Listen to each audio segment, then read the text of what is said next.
हाय, आपके साथ मैं हूँ सुरभि शर्मा।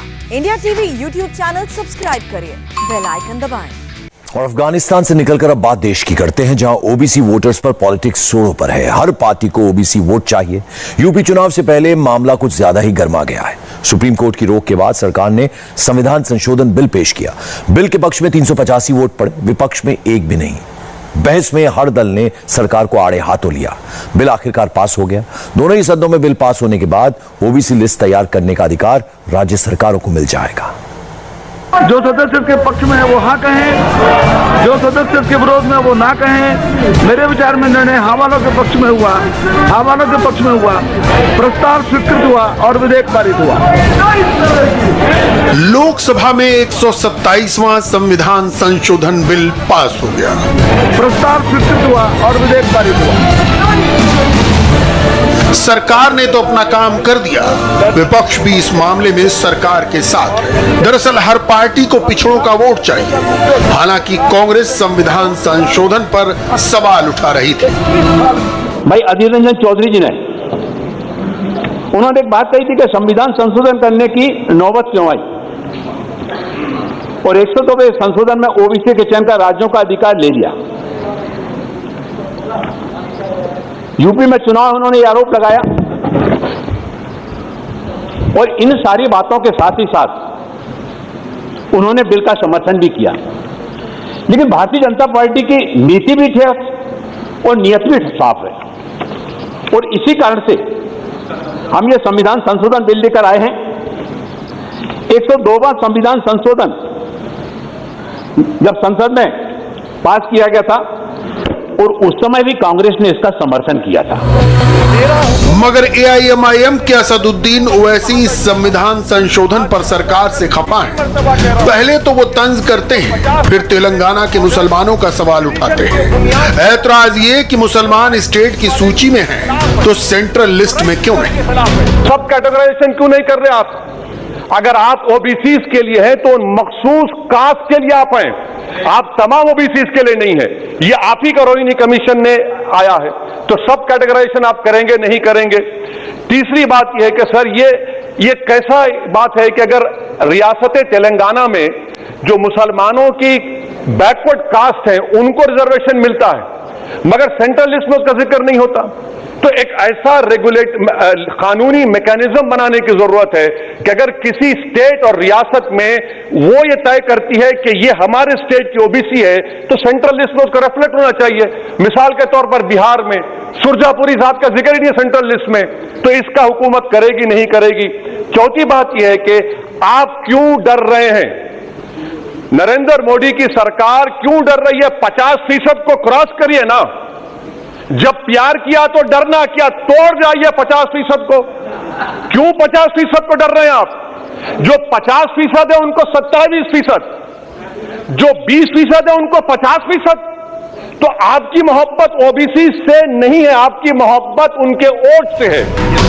15 विपक्षी दलों ने संसद के मॉनसून सत्र के आखिरी पड़ाव पर फैसला लिया। राज्यसभा के नेता प्रतिपक्ष मल्लिकार्जुन खड़गे ने कहा, इस संशोधन विधेयक का सभी समर्थन करेंगे। विधेयक को पेश किया जाए और तत्काल चर्चा कर पारित किया जाए।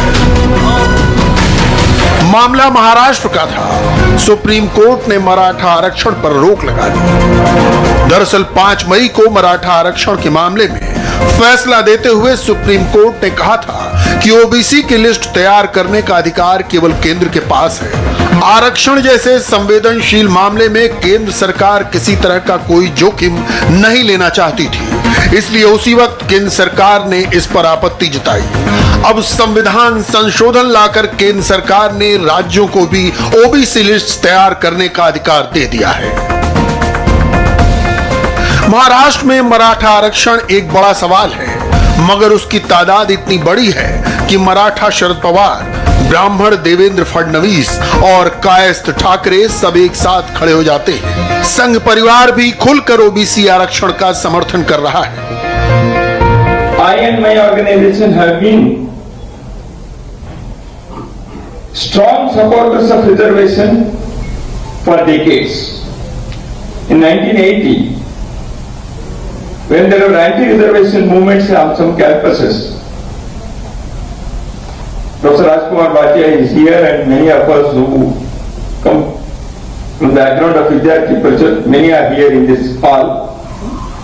You must be remembering that we passed a resolution, not only that we organized an All India seminar in Patna about the reservation. मगर ये सियासत केवल महाराष्ट्र की नहीं है, इनका सियासी रिश्ता यूपी और बिहार से सबसे ज्यादा है। पहले यूपी का गणित समझिए। अगले साल उत्तर प्रदेश में विधानसभा के चुनाव होने हैं, जहां पर ओबीसी समुदाय 40% से ज्यादा है। केंद्र का यह फैसला यूपी के ओबीसी समुदाय को लुभाने के तौर पर भी देखा जा रहा है। हाल ही में मेडिकल एजुकेशन की रिजर्व सीटों में केंद्र ने ओबीसी समुदाय और आर्थिक रूप से पिछड़े हुए लोगों के लिए सीटें आरक्षित की हैं। पिछड़ा वोट का सवाल है और कांग्रेस को लग रहा है कि क्रेडिट तो बीजेपी ले जाएगी, इसलिए उसके ना नुकुर वाले रवैये पर बीएसपी जैसे दल भी तंज कर रहे थे। आजादी के बाद कांग्रेस हमेशा इनकी वोट लेती रही और देने के नाम पे कभी कुछ नहीं करा।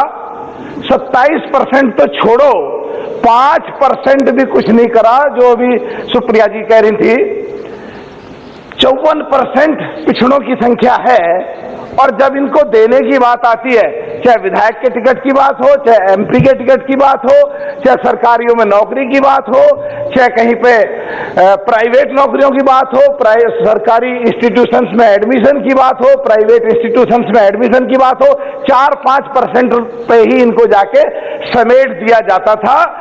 और इतना जोरदार तरीके से विरोध शायद नहीं हुआ और कांग्रेस आराम से मजे लेकर के सरकार इनकी वोट लेती रही और इनको दिया कुछ नहीं।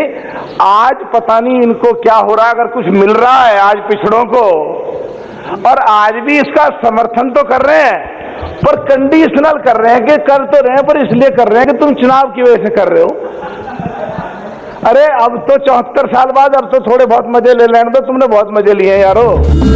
मगर खेल तो यह है कि बीजेपी से टक्कर ले रही समाजवादी पार्टी भी यूपी में पिछड़ा वर्ग सम्मेलन का आगाज कर रही है। इसकी शुरुआत कानपुर से होगी और समापन होगा फतेहपुर में।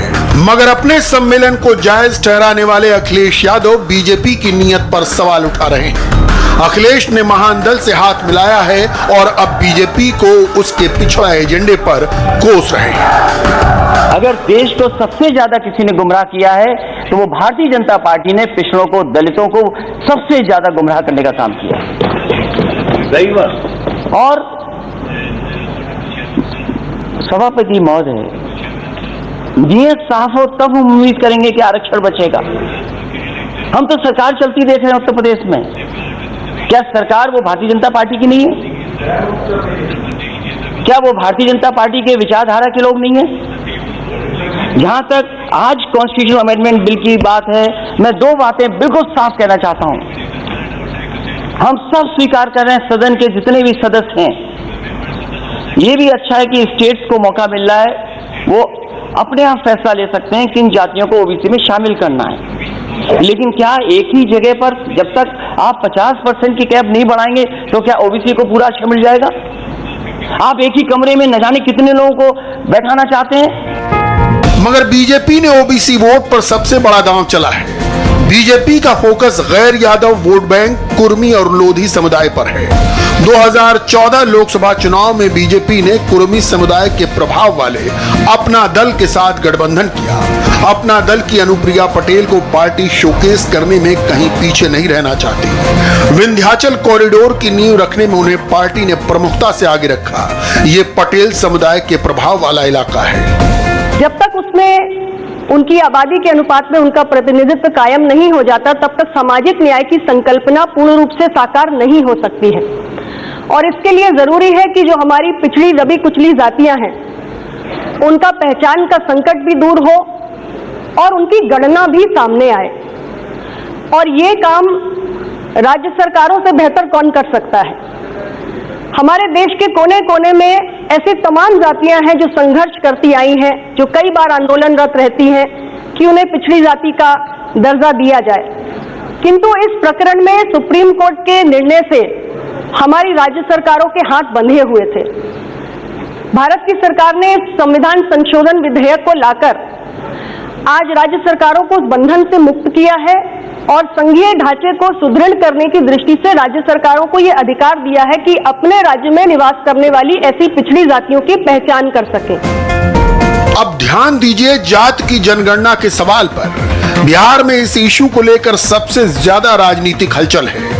बिहार में इस मुद्दे पर सबसे ज्यादा राजनीति इसलिए हो रही है क्योंकि चीफ मिनिस्टर नीतीश कुमार ने भी अपने अलायंस पार्टनर बीजेपी के ऑफिशियल स्टैंड के खिलाफ जाकर जातीय जनगणना की मांग कर दी है। सच ये है कि ओबीसी समाज से आने वाले नेता इसमें सियासी फायदा देख रहे हैं। इनका नारा ही है जिसकी जितनी संख्या भारी उसकी उतनी हिस्सेदारी। ओबीसी नेताओं का दावा है कि उनकी जात की आबादी 50% से ज्यादा है। अब अगर आबादी का डेटा आ जाएगा तो फिर उसी हिसाब से सियासी समीकरण बनेंगे। चुनाव में टिकट बंटवारा और जीत का गणित बिठाने में मदद मिलेगी। अभी तक अनुमान के आधार पर ही ओबीसी की जनसंख्या बताई जा रही है। 1931 में आखिरी बार ओबीसी की जनगणना हुई थी। 1951 से 2011 तक की जनगणना में सिर्फ SC/ST के आंकड़े जारी किए गए। 2011 में जातीय और आर्थिक आंकड़े कलेक्ट तो किए गए, लेकिन ओबीसी के आंकड़े नहीं बताए गए। अब जबकि फिर से जनगणना हो रही है तो पार्टियों को लग रहा है कि यही सही वक्त है जब बीजेपी को घेरा जा सकता है। इन्होंने तो अपना इरादा साफ कर दिया है कि जिस वर्ग के जितने लोग हैं उन्हें उसी हिसाब से शिक्षा और नौकरी में भागीदारी मिलनी चाहिए। यही वजह है कि इस मुद्दे पर साफ साफ राजनीतिक लकीर खिंच चुकी है। तेजस्वी यादव, नीतीश कुमार, जीतन राम मांझी, अखिलेश यादव, मायावती, ओम प्रकाश राजभर और MK स्टालिन जैसे नेता जातिगत जनगणना की मांग कर रहे हैं। कांग्रेस ने इस मुद्दे पर रणनीतिक चुप्पी साध रखी है। वो देख रही है कि यह मुद्दा किस तरफ जा सकता है। हो सकता है कांग्रेस उसी हिसाब से स्टैंड ले, जबकि सरकार ने साफ साफ कह दिया है जनगणना के बाद भी ओबीसी के आंकड़े जारी नहीं किए जाएंगे। अगर राज्य चाहें तो अपने स्तर पर ओबीसी की जनगणना कर सकते हैं। हाय, आई एम सुरभि शर्मा। खबरों से अपडेट रहने के लिए India TV YouTube channel subscribe करिए, साथ में बेल आइकन जरूर दबाएं। जुड़े रहें इंडिया टीवी के साथ।